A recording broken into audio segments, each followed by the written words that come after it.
Helo, croeso cynnes I chi, rhai sydd yma. Welcome everyone. Da ni bron y dechrau, we're about to start. If you would like to listen to this webinar through the medium of English, if you can go down to the bottom of your screens and select English by pressing the globe icon at the bottom, please. Ac os ydych chi eisiau gwrando ar y cyfarfod yn Gymraeg, allwch chi wneud yr un fath os gwelwch yn dda gan bwyso'r icon glob ar wilod y sgrin a dewis Cymraeg.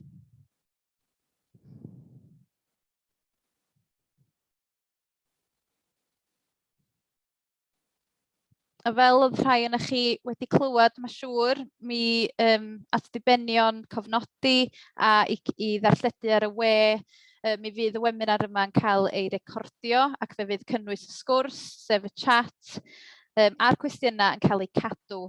Os na ydych chi'n dymuno i gael eich cynnwys mewn cofnod o'r fath, mae croeso i chi adael rwan.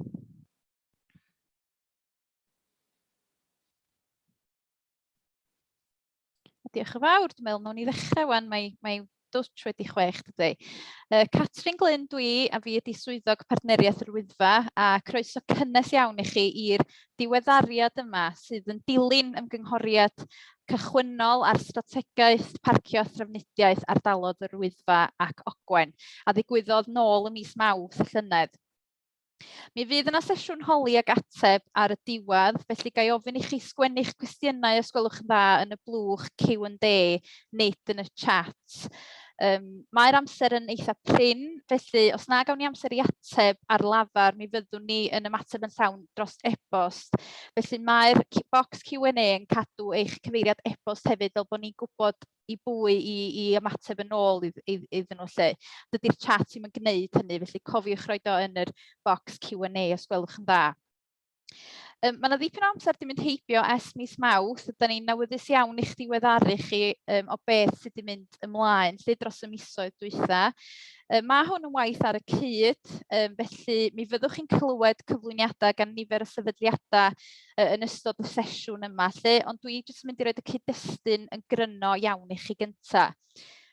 Felly, os edrychwch chi ar y sgrin yma yn fama, fe welwch chi y weledigaeth. A mae hyn wedi dŵad gan fod parcio thrafnidiaeth yn un o heriau mwyaf yr ardal ers nifer o flynyddoedd bellach. Felly fe gomisiynodd partneriaeth Yr Wyddfa adolygiad yn edrych yn fanwl iawn ar yr ardal yng nghyd-destun parcio a thrafnidiaeth. A dyma'r weledigaeth a gyflwynwyd gan yr arbenigwyr, sef i ddarparu cynnig twristiaeth gynaladwy o safon fyd eang sy'n galluogi ymwelwyr i fwynhau yr ardal mewn modd sy'n gwarchod y dirwedd ac yn cyfrannu'n gadarnhaol at gymunedau a'r economi leol. Bydd gan ymwelwyr fynediad at wasanaethau trafnidiaeth carbon isel o ansawdd uchel, fforddiadwy a hygyrch, gyda gwybodaeth ragorol a fydd yn lleihau eu heffaith ar y dirwedd warchodedig. Bydd cymunedau yn elwa o ostyniad mewn parcio a thagfeydd, gwell gwasanaethau trafnidiaeth a buddsoddiad mewn cyfleusterau cymunedol. Bydd yr economi leol a busnesau twristiaeth yn elwa drwy wariant uwch gan ymwelwyr yn yr ardal. Ac i wireddu'r weledigaeth yna mewn ffordd, fe gynigwyd fod angen gweithredu'r pwyntiau yma sydd ar y sleid, a jyst i restru rhai ohonyn nhw. Parcio wedi leihau yn yr ardal fewnol, cynyddu parcio yn y cymunedau porth neu ar y cyrion, rhwydwaith gwennol am amledd uchel, a hefyd cysylltiadau trafnidiaeth gyhoeddus rhanbarthol. Mae'r cynllun yn andros o uchelgeisiol ac yn gynllun hir dymor, ond fel ydych chi'n gwybod, da ni wedi dechrau ymgynghori a gweithredu ar rai elfennau, ac fe fyddwch chi'n clywed mwy am hynny yn y man. Fel soniais i ar y dechrau, mae'r webinar yma yn dilyn ymgynghoriad cychwynnol gyda'r 4 gymuned porth, sef Bethesda, Betws y Coed, Bedd Gelert a Llanberis. Roedd yr ymgynghoriad yn cynnwys cyfuniad o holiadur ar-lein a hefyd cyfarfodydd ym mhob un o'r cymunedau, ac fe gafwyd ymateb gwych gyda chanoedd wedi ymgysylltu ar ymgynghoriad. Fe luniwyd adroddiad llawn yn dilyn ac fe yrwyd honno allan i fas data'r prosiect y llynedd, felly gobeithiaf eich bod wedi ei derbyn hi. Yn gryno, mae'r prif themau a amlygwyd yn yr ymgynghoriad i'w gweld yma ar y sleid, sef angen gwasanaeth trafnidiaeth gyhoeddus gwyrdd, integredig ac yn aml, angen gwasanaeth trafnidiaeth gyhoeddus gyda oriau gweithredu hirach, felly yn gynt yn y bore ac yn hwyr yn y nos, gwella gwasanaethau o fewn cymunedau, angen mwy o gyfleoedd i ymwelwyr a dysgu am hanes a threftadaeth yr ardal, hefyd angen gwell rheolaeth ar barcio gyda chysondeb ar draws yr ardal. Mae'r gwaith sydd wedi digwydd ac yn digwydd ers hynny wedi deillio o'ch cyfraniadau chi, felly gai bwysleisio pa mor bwysig a pa mor ddiolchgar ydyn ni bod chi wedi cyfrannu i'r ymgynghoriad ac i'r gwaith yma. Rwan gai gyflwyno Sarah Williams, rheolwr prosiect i Drafnidiaeth Cymru, Nick Richardson ac Amber Kenyon o Mott MacDonald i sôn fwy wrthych chi am y gwaith, a dwi'n meddwl na Sarah chdi sy'n dechrau. Gret, diolch Catrin. Mae'r rhaglen Metro Gogledd Cymru wedi sefydlu mwyn trawsnewid gwasanaethau rheilffyrdd, bysiau a teithio llesol yng Ngogledd Cymru.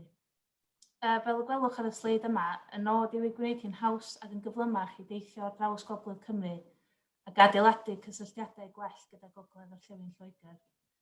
Bydd hyn yn helpu greu mwy o gyfleoedd i'n cymunedau ac yn cefnogi mewn fuddsoddiad ar gyfer yr ardal. Mae'r rhaglen hefyd yn ymateb i strategaeth llwybr newydd Llywodraeth Cymru. Ar y prosiect yma, rydym yn anelu i wella cysylltiadau fel bod trafeilio mewn ac allan o ardal Eryri ac Ogwen mor hawdd a phosib. Mae Nick o Mott MacDonald rwan am rhoi crynodeb i chi o beth ydym wedi bod yn weithio arno o ochr trafnidiaeth cyhoeddus. Diolch am eich amser. Nick, over to you.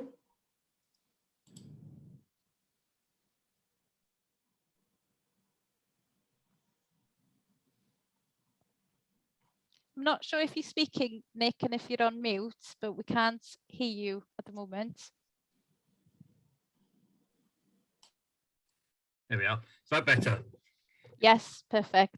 I'm Nick Richardson. I'm Technical Principal at Consultant Mott MacDonald, and we've been working with Transport for Wales, the National Park Authority and other local stakeholders to develop some of the access issues.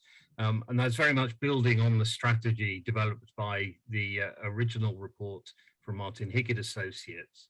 And you'll be very familiar with the problems, excessive visitor numbers at certain times of the year, parking difficulties. But the flip side of that is, can that be turned into a good scenario with sustainable tourism? Certainly what we've been looking at is the emphasis on creating public transport solutions and active travel and linking car parks and bus services. That's a fundamental principle of it. So in terms of public transport development, can we improve access by train and combinations of train and bus to the area? For those people who haven't got cars or don't wish to use them, there are other ways of getting into the area. How can we optimize the bus services? Well, traditionally bus services sort of evolve over time, sometimes satisfactorily and sometimes not. So here we're looking at the Snowdon Sherpa network, how that fits in or otherwise with the local services, and hopefully it can all be brought together. And also more recently, the Tros Cymru network, longer distance bus routes. And the idea is to make all of these part of a single network that fits together, that enables people to get around the area and get to where they want to be. And in doing that, it is a case of not just rebadging everything, it's about improving longer hours, those sorts of things, better buses, clearer information, and focusing on new services that serve both visitors and communities. And the idea of the bus is to make it part of the visitor experience. Most of the people who come to the area arrive by car. Some of them have little or no experience of bus and will probably dread the idea of having to use one. But it's actually a pleasant experience and there are loads of advantages to it. On the next slide, we've also been looking into parking management and I mean, you'll be very familiar with the problems. How can we better coordinate car parks and critically enforcement? If enforcement isn't what it might be, then people will just carry on doing what they do, which is park irresponsibly and in many cases illegally and obstructively. We want to move away from that. There is potential to make better use of the lay-bys along various roads there, and basically to do away with illegal and inappropriate parking. It satisfies no one and creates an awful lot of problems that we just want to move away from. And on that basis, there are a number of interchange locations proposed, recognising that clearly there are constraints in key corridors, issues about communities, issues about landscape. All those are very much at the forefront of the way we're thinking. And it's about how can we do that satisfactorily, that doesn't create more problems, but actually stage by stage gets to the heart of the problem. So we've been looking at the bus networks, all those visitors arriving by car, how many of them would realistically transfer to a bus? How would they pay for that bus? Well, you just pay for the parking ticket, and that's integrated with the bus. Simple technological solution there. And in terms of better services, coordinating them better, having bespoke designs of bus, so it's not just loads of seats in a bus that looks a bit basic, and potentially electric buses. We're going to wait a little bit longer to see how electric buses would fare in this sort of territory. Steep hills, changing weather conditions. No one really knows how electric buses will perform. Elsewhere in Wales, there are fleets of electric buses doing exactly what they should, quietly and efficiently. But this topography is very different. So extending the hours of operation, we know that a lot of visitors start early. We know that some of them finish late. So are there public transport options for them? Service information at the moment is a bit impenetrable.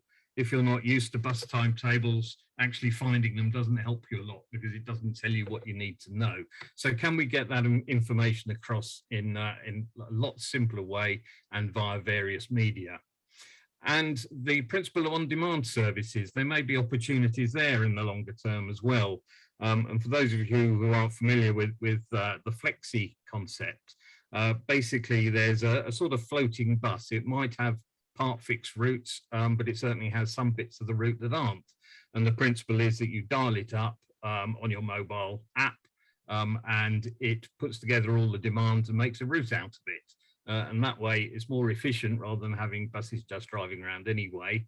And it means that people do have a means of getting where they need to be. That of course relies on full communications, which isn't quite the situation now, but hopefully isn't too far away. And on the next slide, active travel, you'll hear more from my colleague on that in a minute.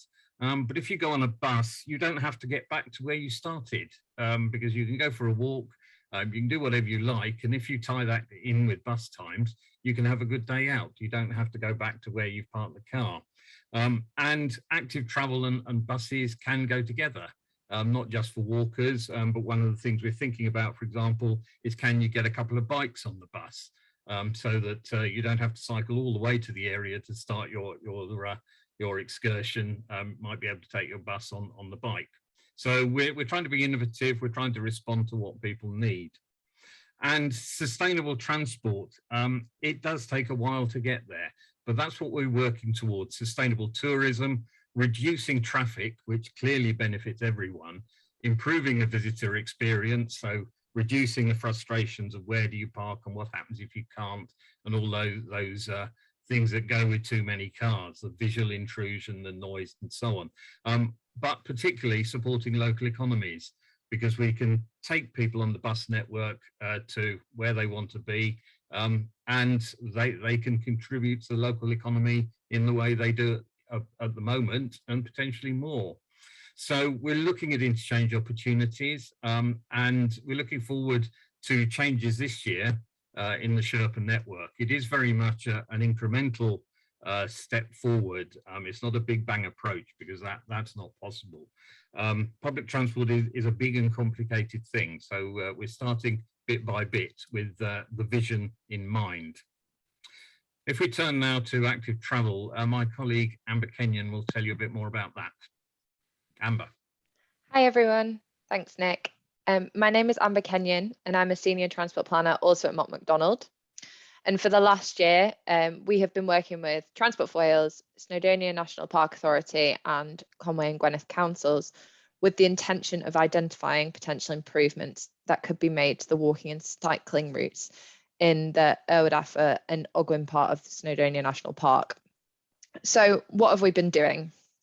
We have been undertaking a baseline study of the existing situation of walking and cycling across the area. You can see in the image on the right that we have studied the existing provision along links between key settlements and how these links connect to the wider cycle network, as well as major towns such as Carnarvon and Bangor. We have looked in detail and taken on board comments from previous engagement sessions. We have reviewed different plans and proposals that have been put forward by different agencies, such as the national parks themselves and Gwynedd and Conwy councils. Both past and present studies have been looked at. From this, we have identified challenges and opportunities for walking and cycling in the area. We're now looking to pull together a plan showing how improvements to walking and cycling can be developed in the future. The plan will include a proposed network of multi-user routes, along with the priorities and timescales. The plan will also detail how these routes could be managed and maintained. It will also discuss how wider measures can be developed, such as cycle hire and information about routes and facilities within the study area. Can I get the next slide, please? So what else are we doing? We're now looking at 2 routes which have been identified. These are Bethesda to Zipworld Penrhyn Quarry and Capel Curig to Betsy Coed to Llanrwst. The purpose of these studies is to understand the current provision for walking and cycling along these routes, as well as identify where potential new routes could be provided or existing routes could be upgraded. We must then gather as much information about the existing environment, both built and natural, to understand if these routes are feasible. The process of identifying these routes will be as follows. We will first undertake optioneering, which is where we will identify all potential route options. We will then undertake options appraisal, which is where we will assess which routes have the potential to actually be delivered. And then we will undertake public consultation on the most favourable routes. If there are a number of potential options, we will look to consult upon these. However, due to constraints and challenges, there may only be one feasible option. So that's a very quick summary, but I'll now pass back to Angela. Thank you. Thank you, Amber. Diolch Amber a Nick a Mont MacDonald a Thrafnidiaeth Cymru am y drosolwg o'r gwaith anferthol rydych chi yn wneud, ac wrth gwrs oherwydd buddsoddiad gan Trafnidiaeth Cymru, rydyn ni wedi gallu symud rhai o'r prosiectau cychwynnol ymlaen yn y cymunedau yr ydych chi yn gynrychioli. Enghraifft, yn ardal Llanberis, fel yr ydych chi'n gwybod ar y sleid nesaf, diolch Catrin, rydyn ni wedi pelota ac rwan yn adolygu y system rhag archebu ym Mhen y Pas. A mae hyn wedi cael effaith mawr ar ymddygiad yn yr ardal mewn ffordd positif iawn.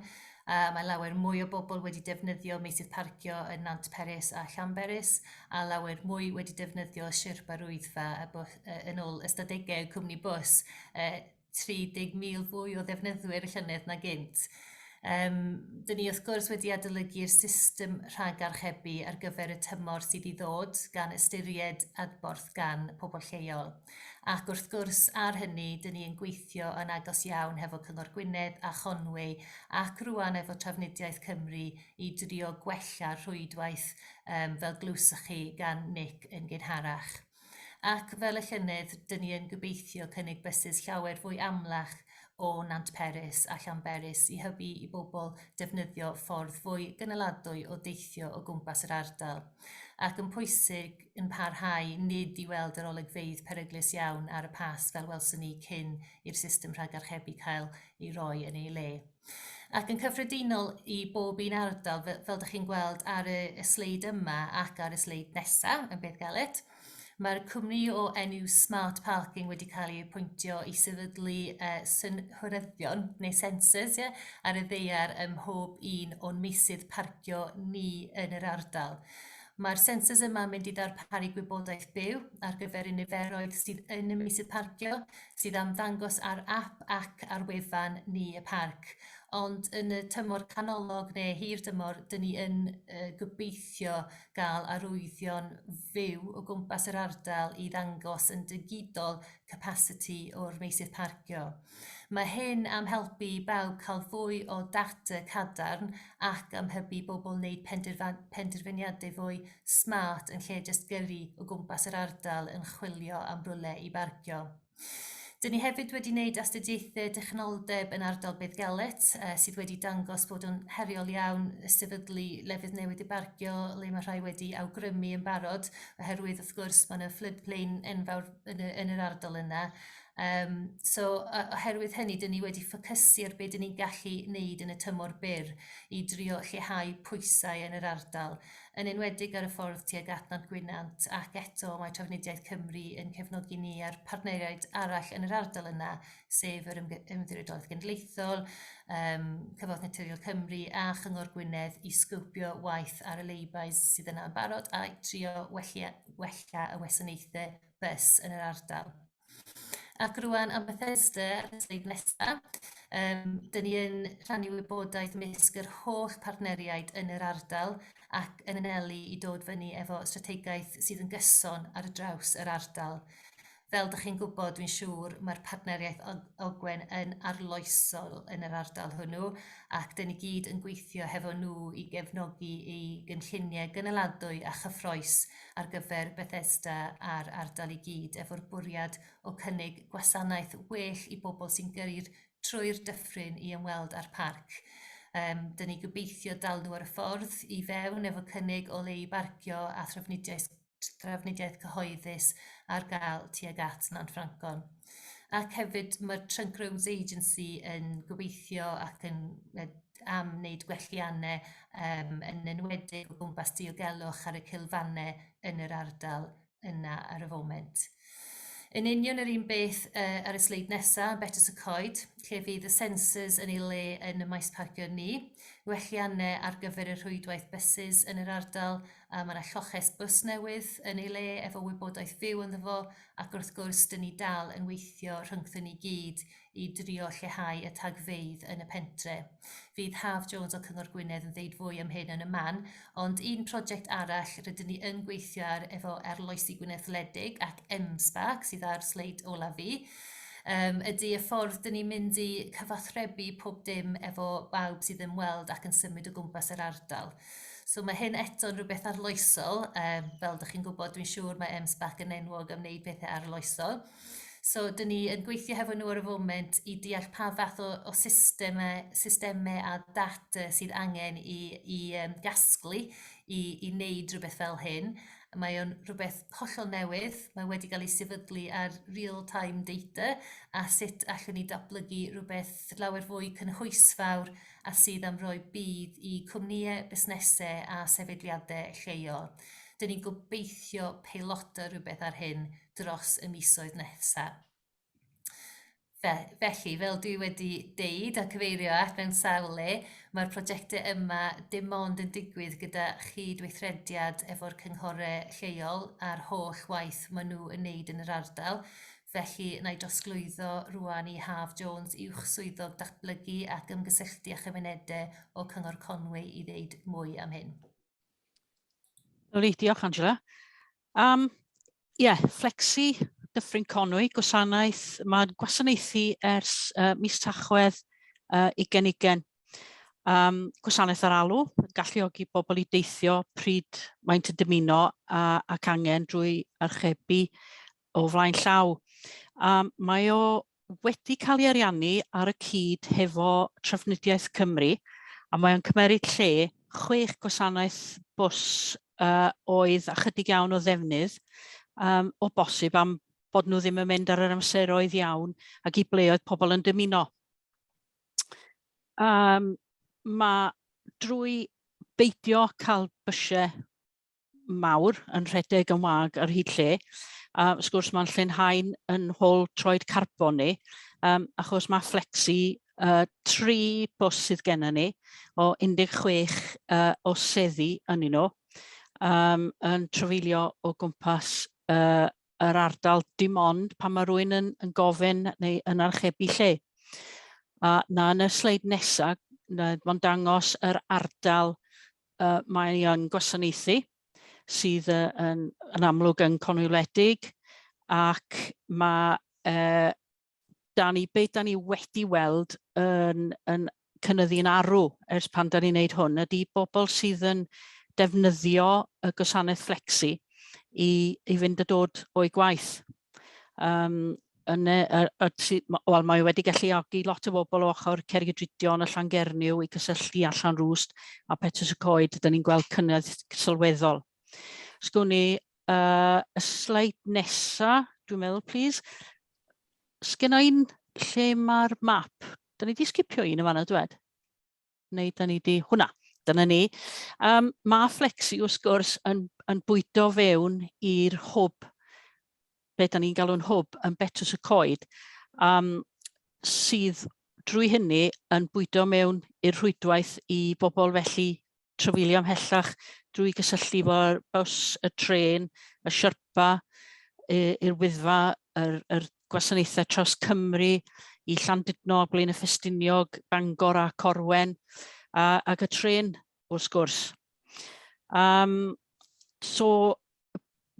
Sleid nesaf, sori Catrin. Nari, sori, dwi wedi cymysgu nhw fyny. Mae yna un yn ôl jyst i roi rhyw drostolwg o be mae'r gwasanaeth. Na ti. So mae'r gwasanaeth yn rhedeg o 6:30 tan 7, 6:30 y bore tan 7 y nos o Llun i Sadwrn. Mae rhaid, wrth gwrs, bwcio flaen llaw.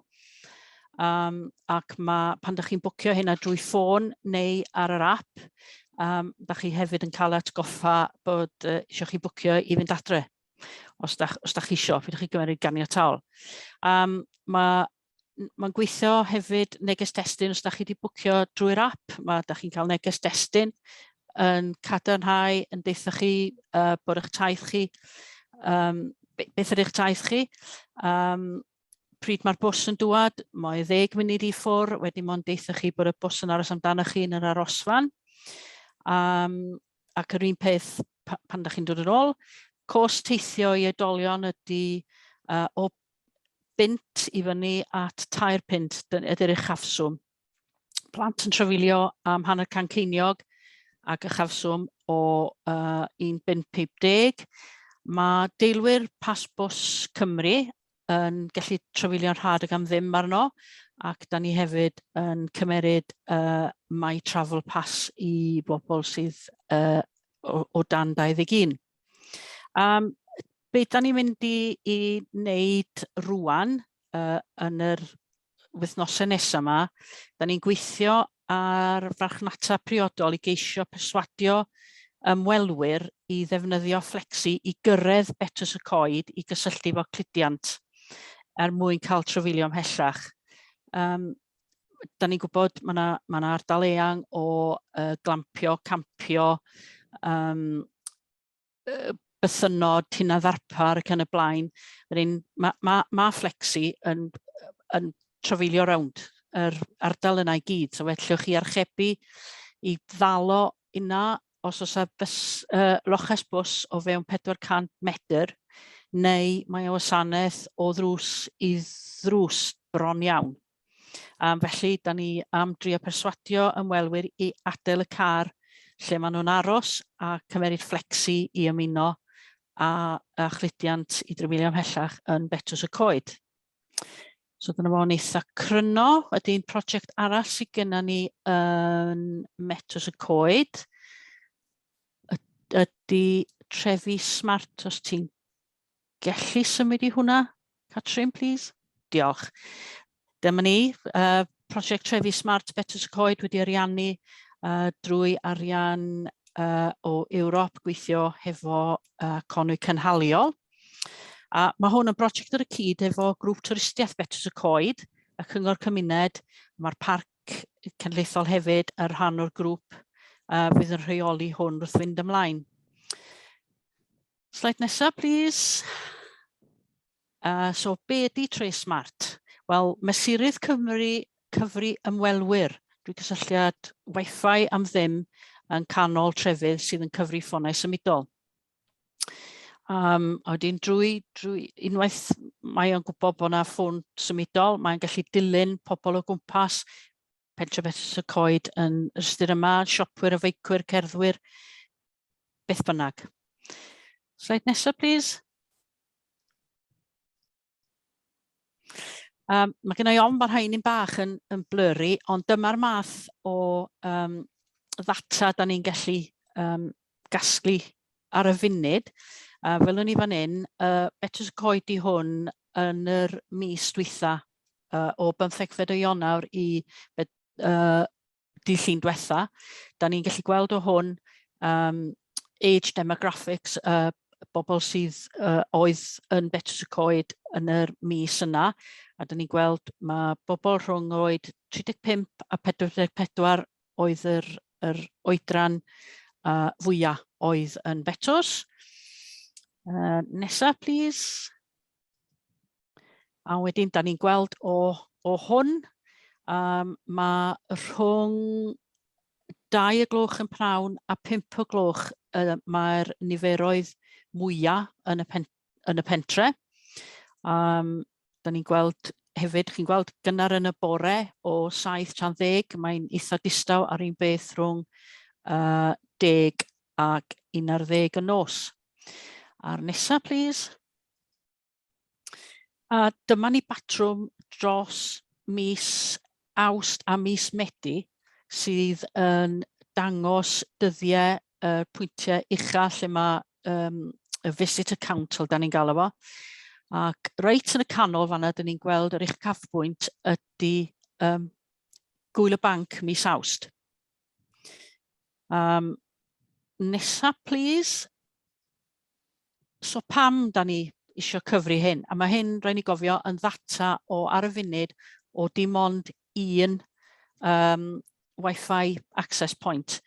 Be da ni'n neud efo'r prosiect yma ydy rhoi 9 ychwanegol i fewn.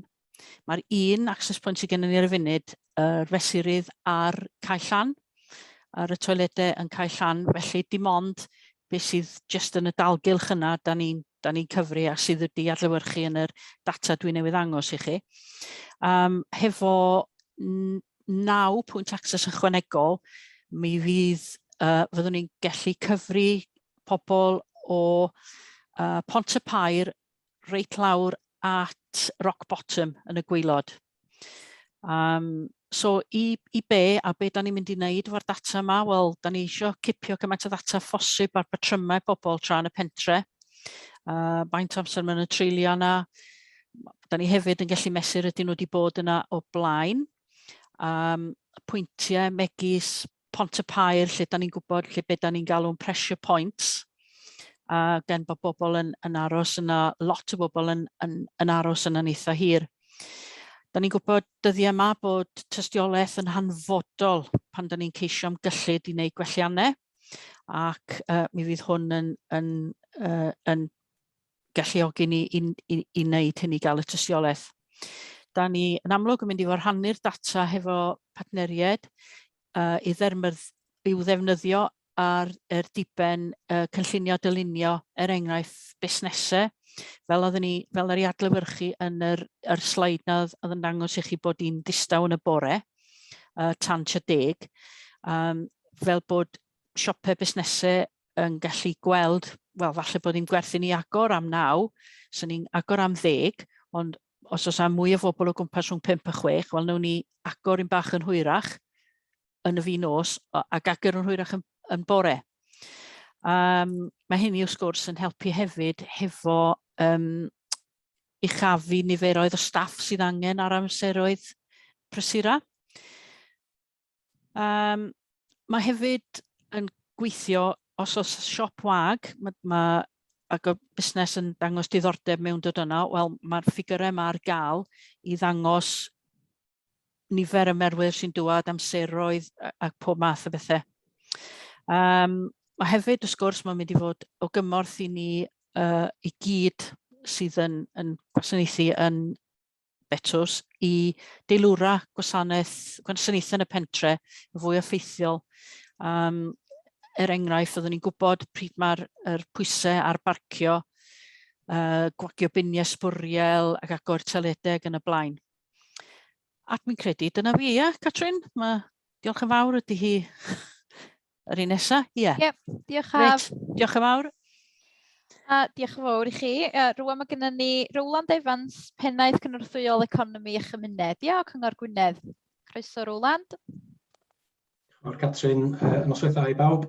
Ia, Rowland, dwi'n bennaeth cynorthwyol yn yr Adran Economi a Chymuned yng Nghyngor Gwynedd, a dwi'n mynd i roi cyflwyniad sydyn iawn i chi ar fframwaith adfywio Gwynedd, y cynlluniau adfywio ardal, a wedyn y cynllun economi ymweld cynaladwy sy'n cael ei datblygu ar y cyd rhwng Cyngor Gwynedd a'r Parc Cenedlaethol. Dyliwn ni ddweud hefyd bod gen y cyngor system tebyg iawn i be oedd Haf yn sôn amdano fo ar gyfer beth Gelert a Bethesda. Felly, os oes 'na rywun isio gwybodaeth am ddefnydd Wi-Fi o fewn y pentrefi yna, gadewch i ni wybod. Felly, mae'r cyngor wedi bod yn datblygu fframwaith adfywio ers y misoedd dwytha, a ardal ni 2035 di enw y fframwaith hwnnw. Ac ar gyfer y cynllun, ar gyfer y fframwaith, da ni wedi rhannu Gwynedd i 13 o ardaloedd. A da ni'n mynd i fod yn datblygu cynlluniau adfywio ardal ar gyfer pob un o'r 3 ardal ar 10 yma. Os gawn ni mynd i'r sleid nesaf, plis, Catrin. Da ni wedi diffinio adfywio fel ymdrech fwriadol i wella ardaloedd yn economaidd, yn amgylcheddol, yn gymdeithasol neu'n diwylliannol. A da ni yn gobeithio datblygu ffyrdd effeithiol a gwahanol o cydweithio, cyd-datblygu a gweithredu datrysiadau ar gyfer cymunedau ar draws Gwynedd mwyn sicrhau adfywiad y cymunedau hynny. Felly mae bob un cymuned yn wahanol, fel da ni'n gwybod, a pob un efo chydig o flaenoriaethau gwahanol. A dros y misoedd dwytha, da ni wedi bod yn gwneud cam un o ymgynghori efo'r 3 ardal ar 10 hwnnw. A dwi'n mynd i rannu efo chi ychydig o'r wybodaeth sydd wedi dod allan o'r cam cyntaf hwnnw rwan. Ond yn rhan un, mi oeddwn ni'n yn ymgynghori efo aelodau o Gyngor Gwynedd, o'r cynghorau cymuned a tre, a hefyd efo partneriaethau neu grwpiau allweddol o fewn y cymunedau hynny hefyd. Sôn i'r nesaf, plis, Catrin. Mi oeddwn ni'n gofyn 3 cwestiwn mewn gwirionedd yn y fforymau, yn yr ardaloedd, yn yr 3 ardal ar 10. Ar gyfer y 3 ardal benodol yma yng Ngwynedd, dyma'r prif negeseuon oedd yn dod allan o ran be oedd yn dda am yr ardal. Oedd yna reit o pobl yn teimlo bod yna elfennau positif i dwristiaeth, ond angen sicrhau cydbwysedd. Bod hi'n braf gweld pobl ddiarth yn dod ar eu gwyliau yn yr haf i fwynhau'r ardal. Bod twristiaeth newidion pwysig iawn i'r ardal ac angen manteisio ar y dynodiad tablet strategaeth y byd. A mae'r diwydiant twristiaeth ac hamdden i weld yn datblygu sydd yn gyfraniad nid ansawleddol i economi'r ardal. Mi oedd na fesydd tu hwnt i twristiaeth yn amlwg yn codi o fewn yr holl ardaloedd. A dwi ddim yn mynd i fynd i gymaint o fanylder ar heini, ond mae croeso chi weld y canlyniadau ar wefan Cyngor Gwynedd. Sawn i'r nesaf, plis, Catrin. Rhan beth sydd ddim mor fawrach am yr ardal, da ni'n sôn amdano fo. Bod yna ddiffyg tai fforiadwy i bobl leol, bod yna drafnidiaeth gyhoeddus a rhwydwaith bws ddim mor dda, bod nifer o ailgartrefi a tai haf yn yr ardal ddim yn beth da, bod twristiaeth yn allweddol o ran gwaith, ond angen rheolaeth well ar dwristiaeth, ac angen gwell rheolaeth neu system ar gyfer ymwelwyr sy'n aros mewn cartrefi modur, enghraifft yn meysydd parcio ni. Nesaf, plis, Catrin. Mi oeddwn ni gofyn wedyn pa brif faterion fysa pobl yn hoffi weld i wella'r ardal dros y 10 i 15 mlynedd nesaf. A dyma y 3 maes oedd yn codi yn benodol yn y maes twristiaeth rwan, bod cynllun twristiaeth gynaladwy glir yn ei le mwyn cael gwell rheolaeth, angen bod yn glir beth yw'r model twristiaeth gynaladwy ac angen i twristiaeth i bobl leol a bod mwy i gefnogi busnesau twristiaeth leol yn hytrach na busnesau sydd ddim yn cyfrannu i'r economi leol. Sawn i'r nesaf, Catrin. Felly, ar ôl cyfnod 1 o ymgynghori, fel ni'n dweud, efo'r lefel ucha o gymunedau, so'r aelodau lleol, y cynghorau cymuned a'r prif partneriaethau lleol.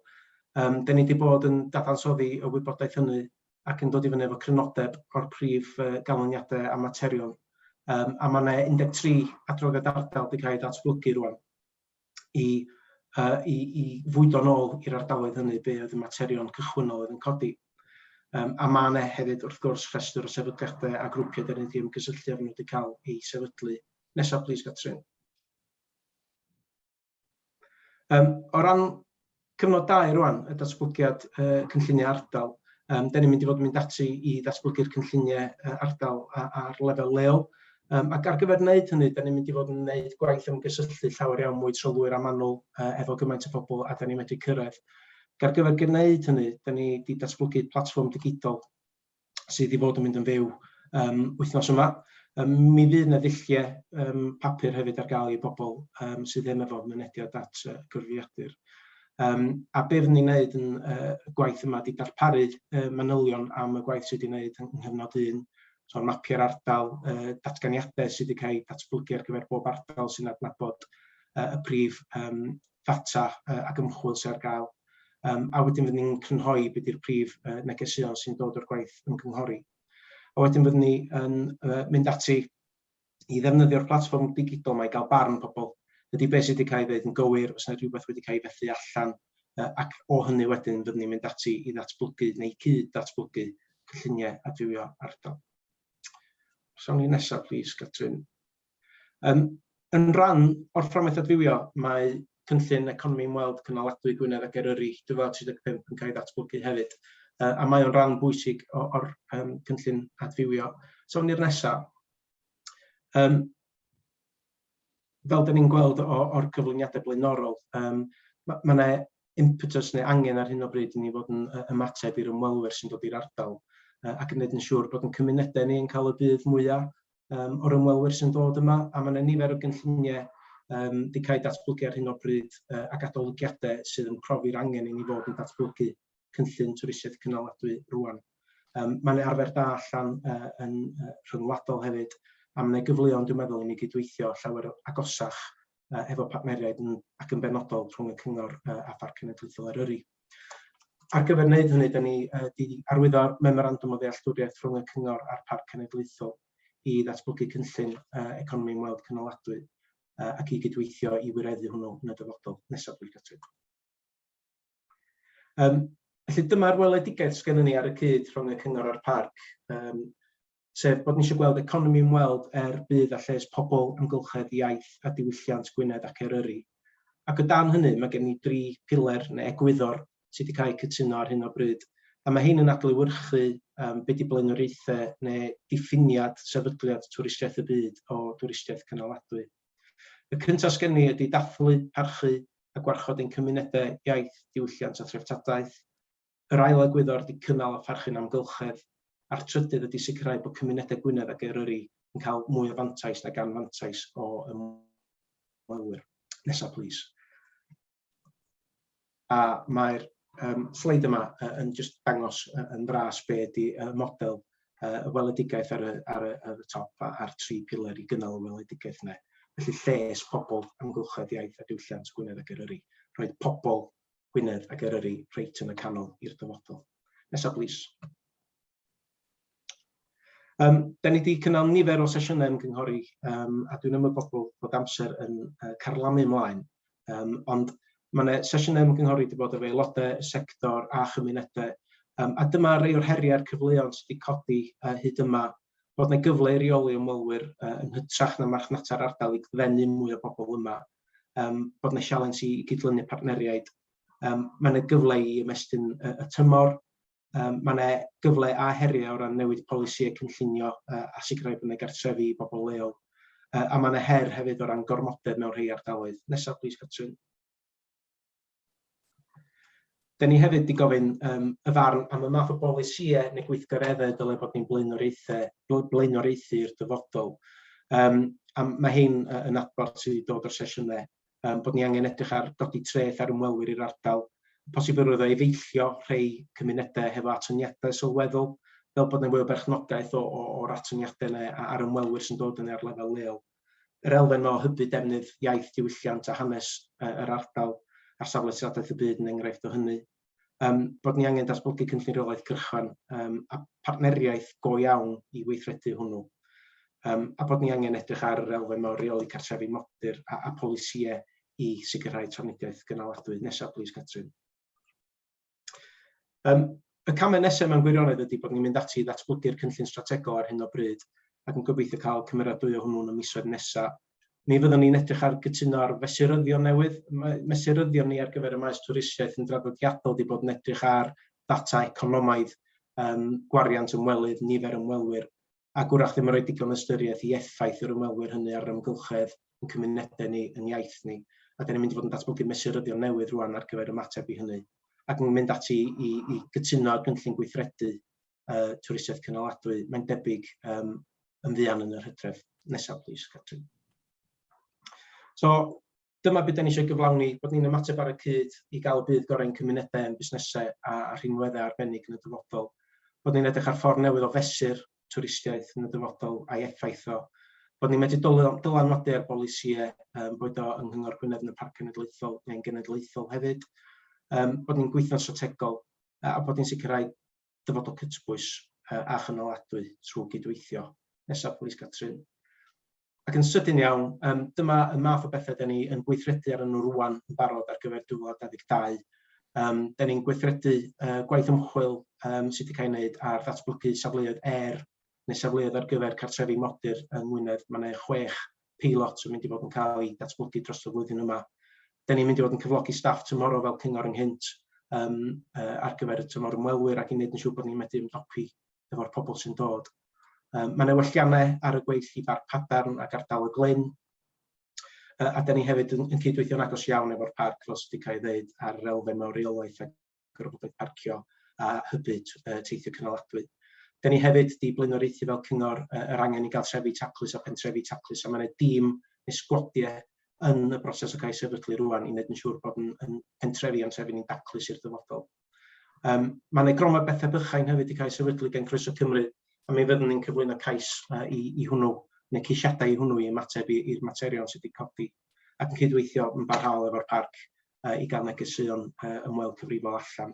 Mae gennym ni gofrestr digwyddiadau wedi cael ei sefydlu ar gyfer cofrestru digwyddiadau Yr Wyddfa ac yn Llanberis. Mae hyn yn ymateb yn benodol i'r niferoedd enfawr o ddigwyddiadau sydd eisiau cael eu cynnal ar y Wyddfa ac yn Mhentre Llanberis. Ac wrth gwrs mae'r cynllun llechi yn cynnig cyfleon difen draw i gymunedau o fewn yr ardaloedd llechi.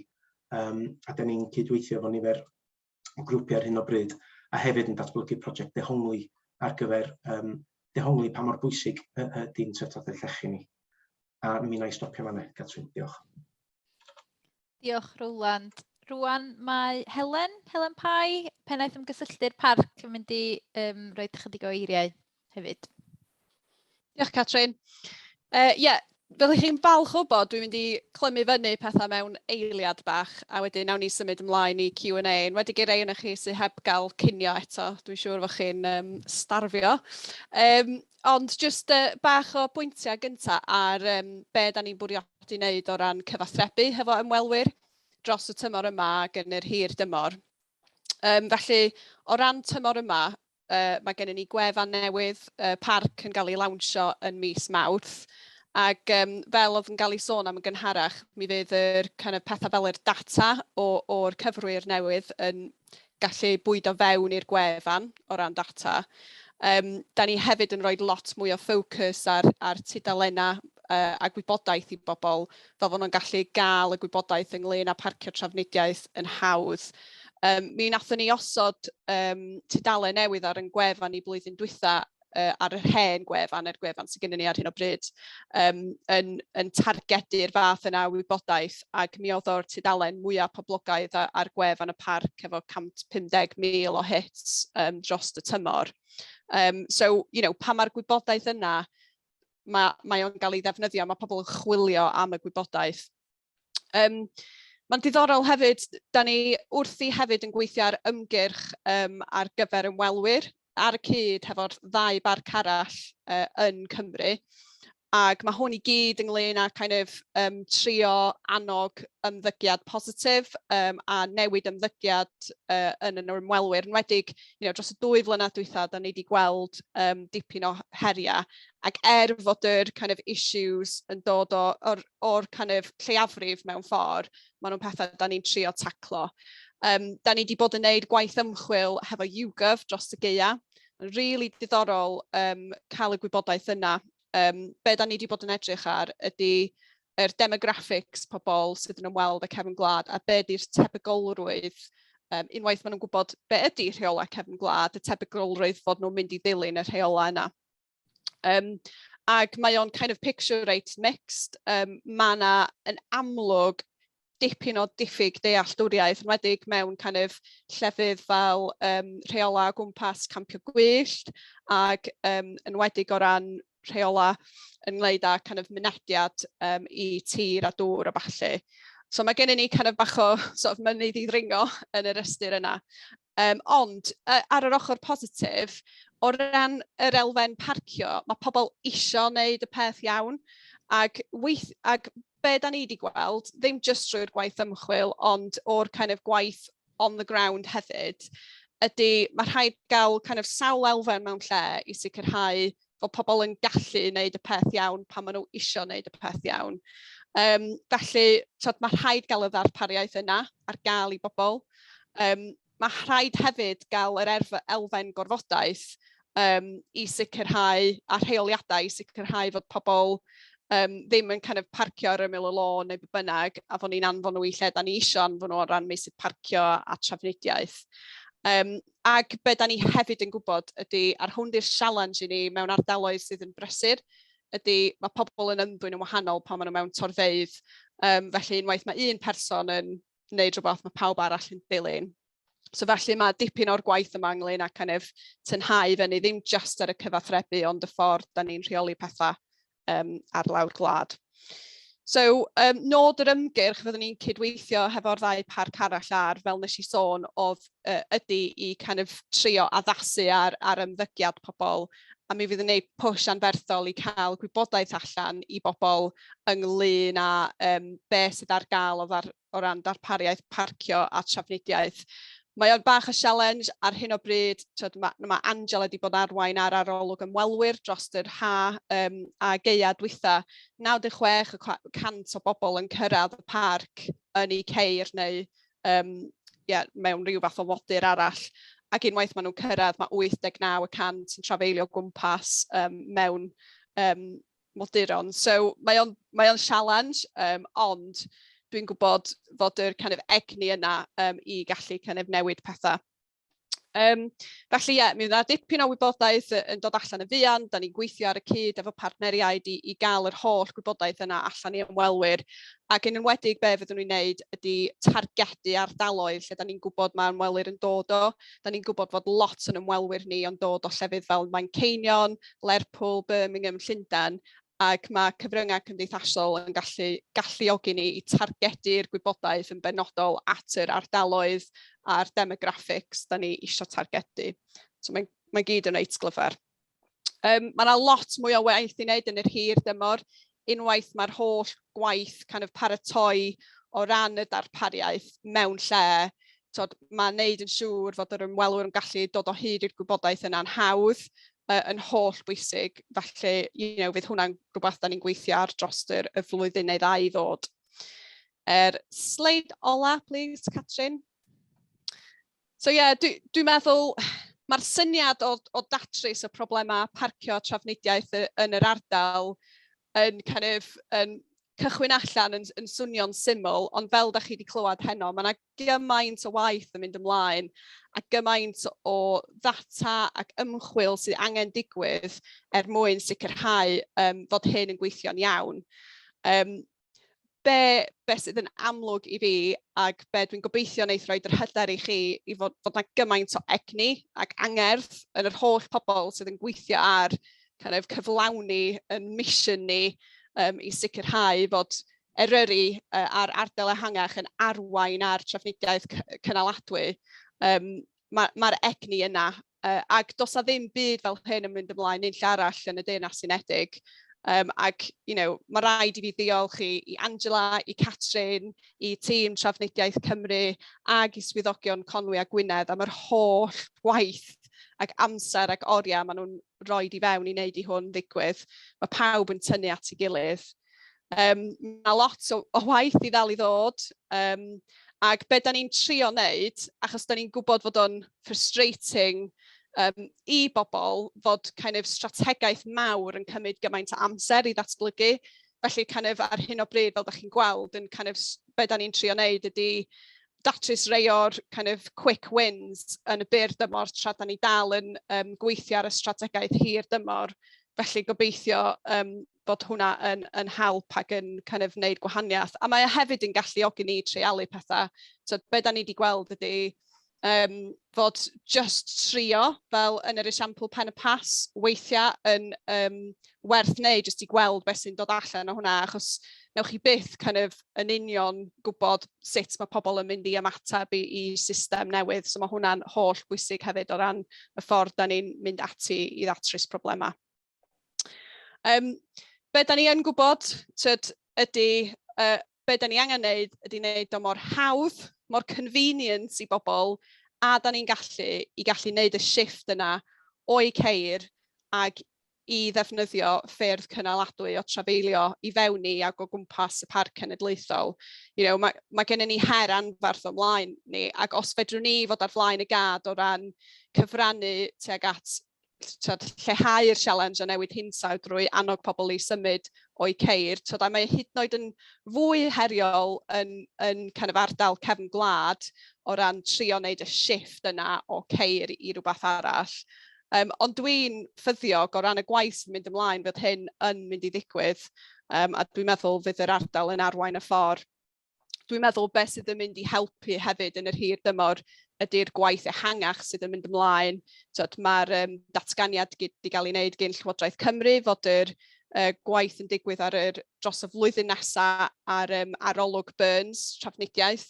Ac mae hwnna'n rili bwysig o ran tynnu bob dim at ei gilydd, achos mae'r systema yn gymleth. Mae yna gymaint o mudiadau gwahanol yn gweithio ar gwahanol pethau ac yn trio cyflawni, ond bydd yr arolwg yna'n real help, dwi'n meddwl.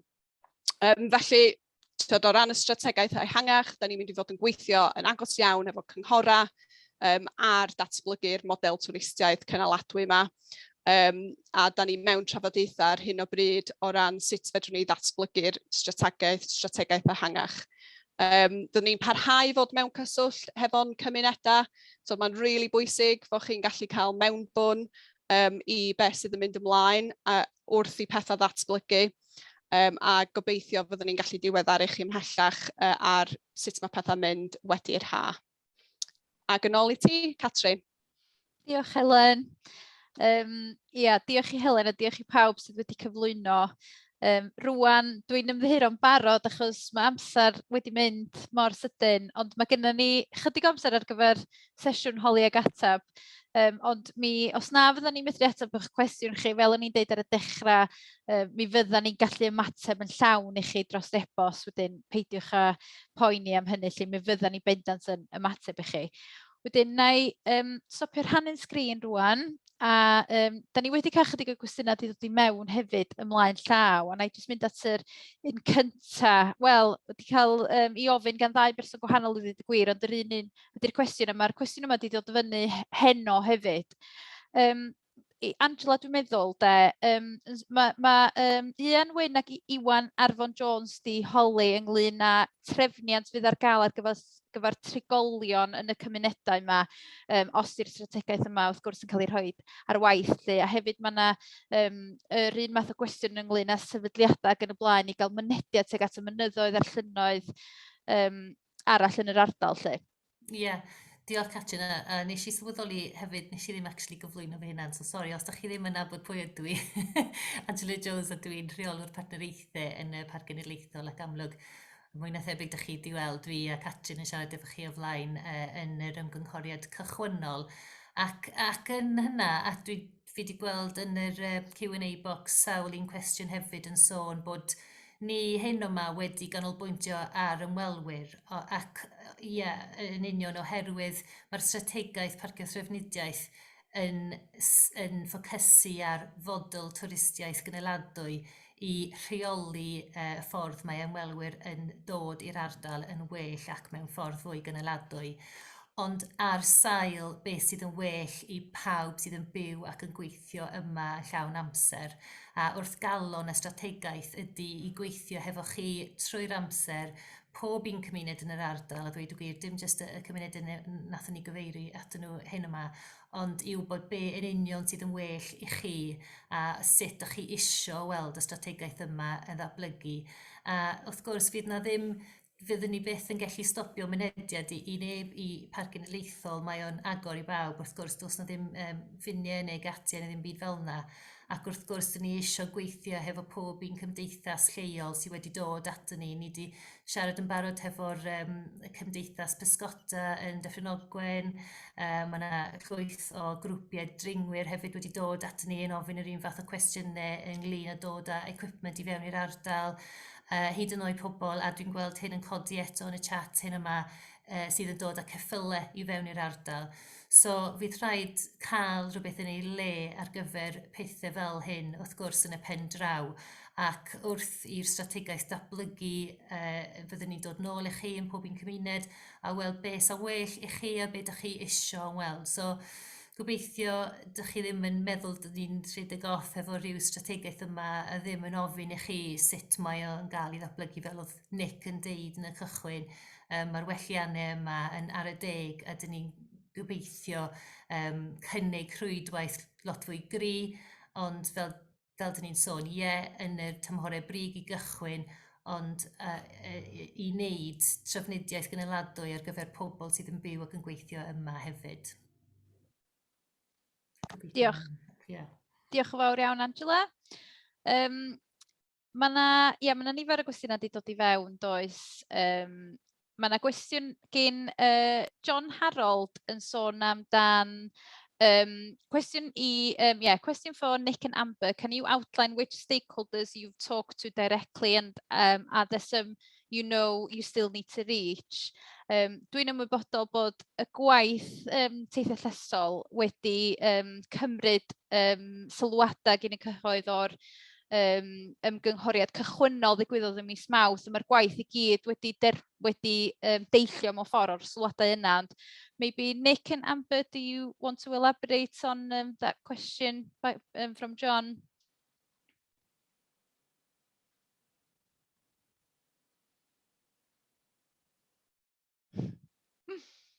Mae'r cyfieithu'n cymryd chydig. If I could, yes, it's important that we do get everyone's view taken into account. We've been working with the Park Authority to make sure that the communities are involved with this, because clearly you're at the heart of it. We have spoken to quite a few stakeholders in the area, but local people's views are extremely important, and we want to make sure that what suits the visitors in terms of buses and active travel also suits local people as well. But if there are particular issues that you wish to raise, please do so through the National Park Authority, and we'd be happy to consider them. Thanks, Nick. Cwestiwn arall sydd wedi dod i fewn gan Merlin. What is the thinking regarding peak tourism or over tourism? Was there any modelling on how many people is too many people in the Higgins review? If so, could we have a summary of the thinking around this and to what extent the current strategy is focused on mitigating that issue? Cwestiwn i chdi, dwi'n meddwl, Helen. Hapus ateb hwnna. Felly, mae yna ddau elfen yma mewn ffordd. Mae gennym ni'r sort of strategaeth ehangach oedd Roland yn sôn am yn gynharach o ran twristiaeth cynaladwy. Ac mae hwnna'n yn benodol yn edrych ar sut da ni'n rheoli twristiaeth yn ehangach. O ran yr cwestiwn penodol Martin Higgins ac be oedd hwnna'n edrych ar, doedd y strategaeth ddim yn bwriadu cynyddu twristiaeth, ond doedd o ddim yn bwriadu lleihau o, y pwrpas oedd i rheoli twristiaeth yn well. A be da ni yn gwybod ydy, os mae'r isadeiledd da mewn lle, da ni wedyn ddim yn gael lot o'r problemau mae'r cymunedau'n gweld o gor-dwristiaeth.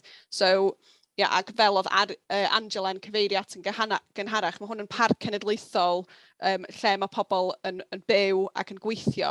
So dio ddim y fath o lle fedri di just arbed pobl rhag dod i'r ardal, so mae lot ohono fo ynglyn â kind of sut wyt ti'n marchnata neu peidio marchnata ardal, sut wyt ti'n rheoli ardal, lle wyt ti'n annog pobl i fynd neu beidio, a sut mae'r is-adeiledd yn rheoli kind of yr pwysau neu ddim, ag yr effaith o twristiaeth ar yr ardal. A dyna pam mae gael yr elfen parcio trafnidiaeth mor bwysig, achos mae lot o'r kind of issues yn dod allan o'r ffaith fod hwnna ddim cweit yn gweithio'n iawn ar hyn o bryd o ran is-adeiledd.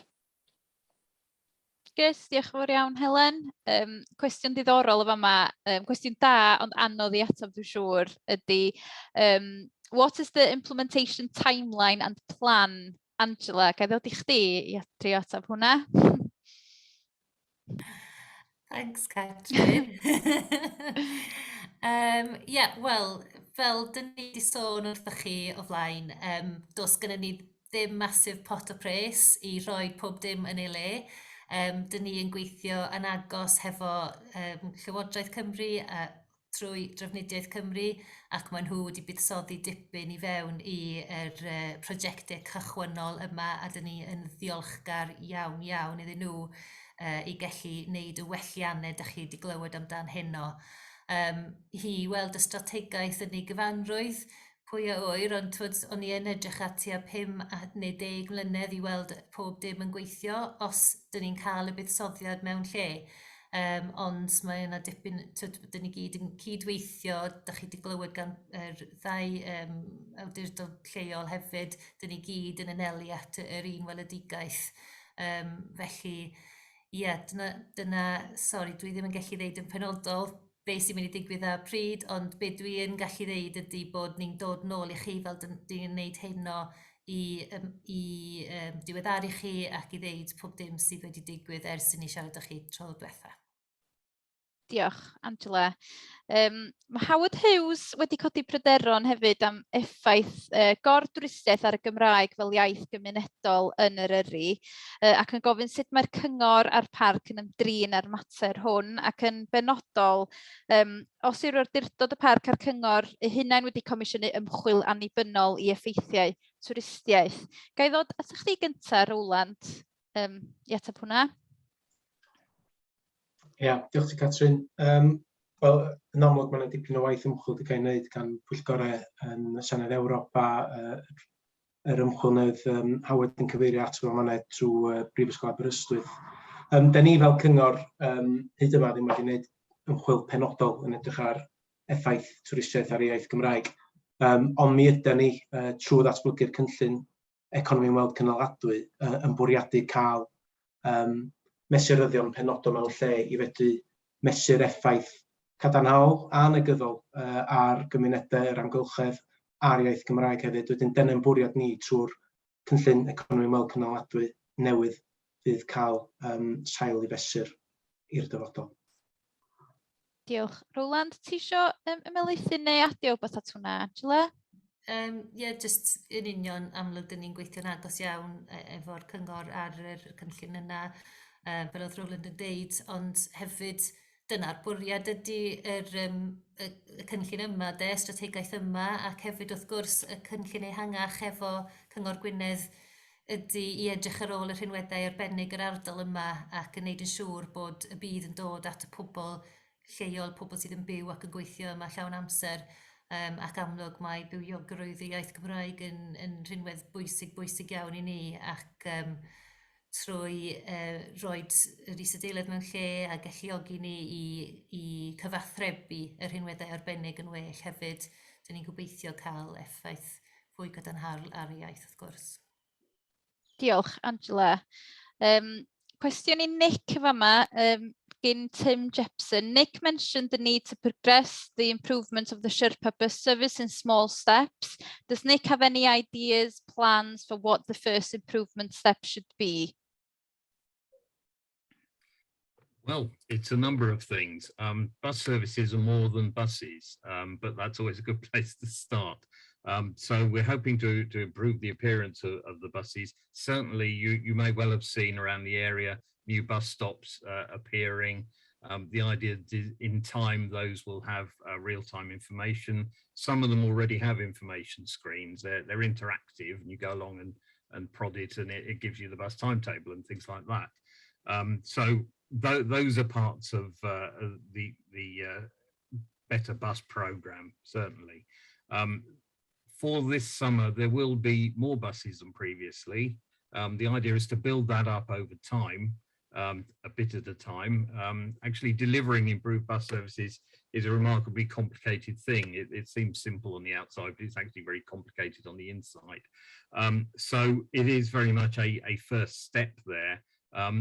Greater awareness is an easy first step. The network in some places is actually quite good compared with some other rural areas. The big challenge with this area is the variations in the number of visitors. If you're a bus operator, you know, it's good business in the summer, but in winter, clearly not so much happens. So how do you address that? Because you need resources that aren't used throughout the year. So it is very much a sort of step at a time, taking it in bite-sized chunks to see how it goes down. Yeah, and for example, you know, introducing new buses. You can't just go out and buy one. You have to wait a couple of years until one becomes available to the specification you want. So it's about thinking ahead. It's about working towards the vision and making all sorts of improvements along the way. Thank you very much, Nick. Mae gennym ni gwestiwn o fama gyn George Jones. Beth yw'r cynlluniau ar gyfer cyfyngu ar barcio ym maes parcio Pen y Pas? Mae ganddo'n bryderon gwirioneddol os oes yna unrhyw gyfyngu ar fynediant i gerbydau tîm achub drwy osod rhwystrau sy'n gweithio'n awtomatig drwy adnabod rhifau cerbydau. Helen, ti'n ateb hwnna? Ie, hapus i ateb hwnna. Fydde di'n falch o bod, George, does na ddim bwriad gennym ni cyfyngu ar mynediad i tîm achub o gwbl. Ar hyn o bryd, wel, yn yr tymor brig fydd Pen y Pas yn pre-book. Tymor dwytha oedd gennym ni security yn gadael pobl i fewn ac allan. Da ni ar hyn o bryd yn edrych ar cael barrier i fewn achos mae'r cost o security yn anferthol. Ond mi fydd na ffordd gwahanol i tîmau achub, i tirfeddianwyr, i ffermwyr gallu cael mynediad i'r safle na gael yr kind of number plate recognition, fydd yr peth fydd yn gweithio i pawb sydd wedi kind of bwcio flaen llaw. So mi fydd na ffordd wahanol i chi cael mynediad i'r safle yn hawdd iawn. Felly peidiwch â poeni am hwnna o gwbl. Diolch, Helen.